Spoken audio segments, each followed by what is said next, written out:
بسم اللہ الرحمن الرحیم۔ حدیث نمبر 9، لا یشکر اللہ من لا یشکر الناس۔ ترجمہ: جو لوگوں کا شکریہ ادا نہیں کرتا وہ اللہ کا بھی شکر ادا نہیں کرتا۔ سنن ابو داؤد۔ تشریح: کسی نے بھی ہماری مدد کی ہو تو ہمارے اچھے ہونے کی علامت یہ ہے کہ ہم انہیں شکریہ کہیں۔ بندوں کو شکریہ بولنے کی عادت و مشق ہمیں اللہ تعالیٰ کا بھی شکر گزار بنا دے گی، اور جو اللہ کا شکریہ ادا کرتا ہے اللہ تعالیٰ اسے بہت زیادہ اچھی چیزیں عطا کرتے ہیں۔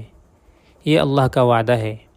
مثلا امی جب کھانا دے، بھائی یا ابو کوئی چیز دے، اور ہمارے فرینڈز جب کوئی چھوٹا سا کام بھی ہمارا کر دے تو انہیں شکریہ کہنا چاہیے۔